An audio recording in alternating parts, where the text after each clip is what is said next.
We want to point out the wording of this statement. So it says, it is absolutely constitutional for Congress or a state to decide not to obey a federal law if Congress or the state can prove that the federal law is going to have major consequences for a portion of the American people.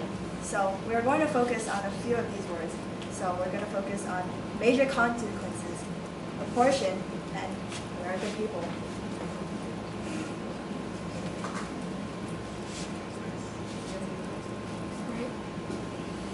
So, in looking at the term major consequences, I'd like to point out that, as Justin said, what people on the West Coast may take to mean major consequences is going to be different from what people on the East Coast take to mean major consequences.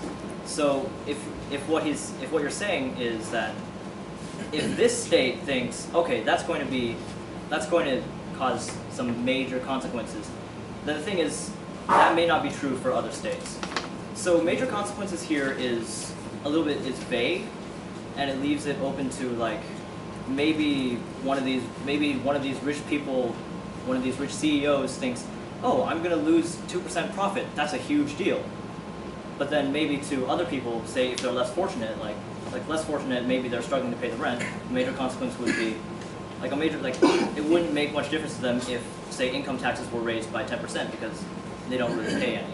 So major consequences here is an area where that needs to be more clearly defined.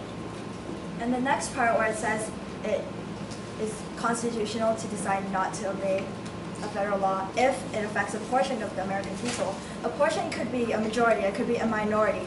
It means that as long as this issue affects a certain amount of people in the country, then it's constitutional to change the federal law. But the problem is that America is such a mixing pot of cultures and a mixing pot of people that it's almost impossible for any issue not to be able to affect a portion of the people. So this is actually almost saying that it's constitutional to change federal law if it affects some people, even though it might benefit the majority if it's not changed. So that's our main part of it.